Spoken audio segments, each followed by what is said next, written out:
When a Marine Corps veteran saw the lessons his daughter was receiving in class, he decided to confront the school. According to the dad, educators were pushing Islamic beliefs on his child, and he wanted to put a stop to it. The school retaliated in a big way. John Kevin Wood, who served 8 years in the Marine Corps, and his wife Melissa were not happy when they saw the assignments that were being circulated in their daughter's world history class at La Plata High School in La Plata, Maryland. According to the parents, the controversial lessons being provided by the public school system amounted to Islamic propaganda, and they decided to complain, Washington Free Beacon reported. The Woods alleged that their daughter Callie and her classmates were instructed to write out the Shahada, an Islamic creed that says, "There is no God but Allah and Muhammad is the messenger of Allah." Callie refused to complete the assignment, believing it is a sin to profess that there is any other God except the Christian God. In addition, the creed is also recited by non-Muslims wishing to convert to Islam, something the Christian girl didn't want to do. Students were also required to memorize and recite the 5 pillars of Islam and were subjected to what the Woods felt were disparaging teachings about Christians. Most Muslims' faith is stronger than the average Christian, one lesson stated. In addition, 2 weeks were devoted to teaching students about Islam, but only one class was spent on Christianity, a faith that's 600 years older with more history to learn. Using a PowerPoint presentation in the class, the students at the school were also taught. Islam is a peaceful religion. Jihad is a personal struggle and devotion to Islam, especially involving spiritual discipline. To Muslims, Allah is the same God that is worshipped in Christianity and Judaism. Men are the managers of the affairs of women, and righteous women are therefore obedient. Feeling the teacher was prioritizing Islam over other religions, Kevin Wood contacted the school and demanded alternative assignments for his daughter. According to a civil rights lawsuit that would later be filed, the school refused to allow Callie to opt out of the assignments. She was allegedly threatened with failing grades if the work was not completed, but she elected not to do it anyway.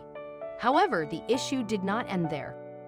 Mr. Wood said the principal banned him from entering school grounds for more than a year following his complaints, illegally punishing him for raising objections to classroom lessons about Islam, the Washington Post reported. After having a no trespass order issued against him for over a year, Wood went to court for help, asking a judge to remove the ban so he could watch his daughter graduate.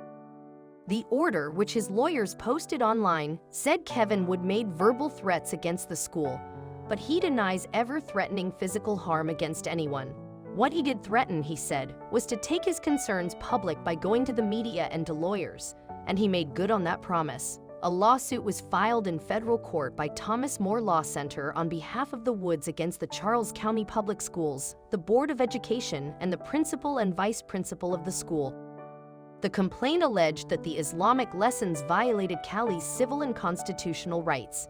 It accused the school of promoting Islam over other religions and discriminating against Callie by removing her from the academic environment of her world history class, relegating her to the student library, and issuing her failing grades on assignments because she refused to deny and insult her Christian beliefs.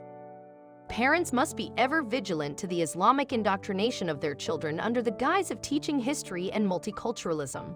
This is happening in public schools across the country, and they must take action to stop it, TMLC President Richard Thompson warned. I'm not aware of any school which has forced a Muslim student to write the Lord's Prayer or John 3:16. For God so loved the world, that he gave his only begotten Son, that whosoever believeth in him should not perish, but have everlasting life. The lawsuit sought a declaration from the defendants, admitting that they violated the plaintiff's constitutional rights, in addition to a temporary and permanent injunction barring them from promoting Islam over other religions and from banning Kevin Wood from school grounds. Unfortunately for Callie and her parents, both the Federal District Court and the Fourth Circuit Court of Appeals ruled in favor of the high school's Islamic curriculum. TMLC appealed the case to the U.S. Supreme Court, but the appeal was denied. The U.S. Supreme Court rejected what could have been a contentious high court showdown on the role of religion in public life, Bloomberg Law reported. According to the U.S. Court of Appeals for the Fourth Circuit, the lessons didn't violate Wood's First Amendment rights and didn't impermissibly endorse any religion and did not compel Wood to profess any belief. With the rejection of Wood's appeal, that decision stands, a decision many disagree with. The only question is, do you think they got it right?